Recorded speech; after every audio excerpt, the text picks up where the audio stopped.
आता काही दिवसातच आपल्या सगळ्यांच्या लाडक्या बाप्पाचं आगमन होणार आहे।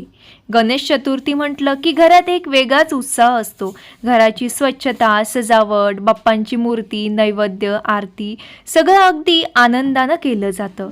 पण तुम्हाला माहीत आहे का, बाप्पांची मूर्ती घरी कधी आणायची? गणेश चतुर्थीच्या आदल्या दिवशी ही मूर्ती आणली तर चालते का, की गणेश चतुर्थीच्या दिवशीच ही मूर्ती आणावी? कोणत्या मुहूर्तावर स्थापना करायची आहे? व्रत कसं करायचं आहे? आणि गणपतीची पूजा करताना कोणते नियम आपल्याला पाळायचे आहेत? या सर्व गोष्टी आपल्याला माहीत नसतात। म्हणूनच आजच्या या व्हिडिओमध्ये मी तुम्हाला अगदी सोप्या पद्धतीने सगळं सांगणार आहे। बघा, सर्वात आधी म्हणजे 2026 मध्ये गणेश चतुर्थी कधी आलेली आहे? तर सोमवार रोजी 14 सप्टेंबर रोजी ही गणेश चतुर्थी आलेली आहे। त्यानंतर गणेश स्थापनेसाठी शुभ मुहूर्त म्हणजे सकाळी 11:02 तर दुपारी 1:44 हा शुभ मुहूर्त असणार आहे। परत एकदा सांगते, दिनांक 14 सप्टेंबर 2026 रोजी शुभ मुहूर्त गणेश स्थापनेसाठी 11:02 ते दुपारी 1:44 हा शुभ मुहूर्त बाप्पांच्या स्थापनेसाठी उत्तम मानले जातो। आता बघा, बाप्पांची मूर्ती घरी कधी आणायची? तर इथे एक गोष्ट लक्षात ठेवा, बाप्पांना घरी आणण्यापूर्वी बाप्पांची विधिवत स्थापना करणे या दोन वेगवेगळ्या गोष्टी आहेत। तुमच्या घराच्या परंपरेनुसार तुम्ही बाप्पांची मूर्ती सकाळी घरी आणू शकता आणि योग्य तयारी करून शुभ मुहूर्तावर स्थापना करू शकता। बाप्पांना आणण्यापूर्वी मूर्तीवर आदराने लाल किंवा पिवळे वस्त्र टाकूनच आपल्याला मूर्ती घरी आणायची आहे। मूर्ती ही प्रेमाने, काळजीपूर्वक आणायची आहे। आणि एक छोटा सुंदर नियम बघा, बाप्पांना घरी आणताना फक्त फोटो काढण्यात किंवा सजावटीत लक्ष न देता मनापासून गणपती बाप्पा मोरया म्हणतच आपल्याला ही मूर्ती घरी आणायची आहे। कारण शेवटी देवाला आपल्या मनातील श्रद्धा महत्त्वाची असते। त्यानंतर बघा, स्थापना करण्यापूर्वी आपल्याला घर स्वच्छ करून घ्यायचं आहे। ज्या ठिकाणी बाप्पांची स्थापना करणार आहोत ती जागा स्वच्छ असावी। तिथे चौरंग किंवा पाट मांडायचा आहे, त्यावर स्वच्छ वस्त्र अंतरायचे आहे। लाल वस्त्र तुम्ही टाका, पिवळ्या रंगाचे टाका, काळा आणि पांढरा रंग सोडून कुठल्याही रंगाचे वस्त्र तुम्ही गणपती बाप्पांच्या खाली टाकू शकता। त्यानंतर त्या जागेची साधी पूजा करून अक्षदा, हळद, कुंकू आणि फुलांनी सजावट तुम्ही करू शकता।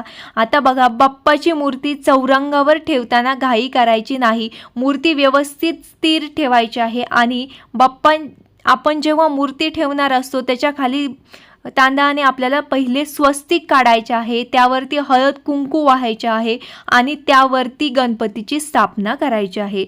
बाप्पांच्या समोर शक्यतो दिवा लावायचा आहे, धूप अगरबत्ती लावायची आणि पूजा करण्यापूर्वी लागणारी सामग्री जवळच ठेवायची आहे। बघा, आता पूजा कशी करायची ते आपण बघूया। सुरुवातीला आपल्याला हात जोडून गणेशाचे स्मरण करायचे आहे। ओम गण गणपते नमः हा मंत्र श्रद्धेने म्हणत गणपती बाप्पाला आपल्याला नमस्कार करायचा आहे आणि मूर्ती आपल्याला पाटावरती ठेवायची आहे।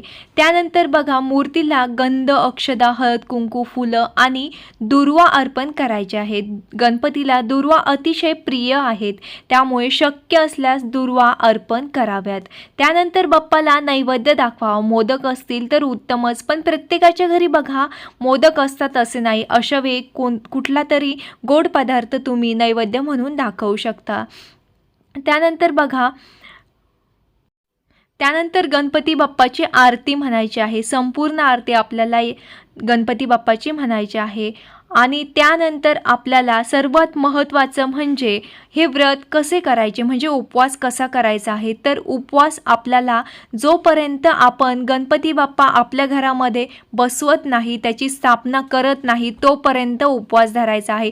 त्यानंतर तुम्ही नैवेद्य घेऊन हा उपवास सोडू शकता। अशा पद्धतीने आपल्याला गणेश चतुर्थीचा उपवास करायचा असतो। तुम्ही सकाळपासून गणेश चतुर्थीच्या दिवशी सकाळपासून गणपती बाप्पाची घरामध्ये स्थापना होईपर्यंत हा उपवास करायचा आहे। त्यानंतर तुम्ही उपवास सोडला तरीही चालतो। या पद्धतीने ही गणपतीचे व्रत करायचे असते। त्यानंतर बघा,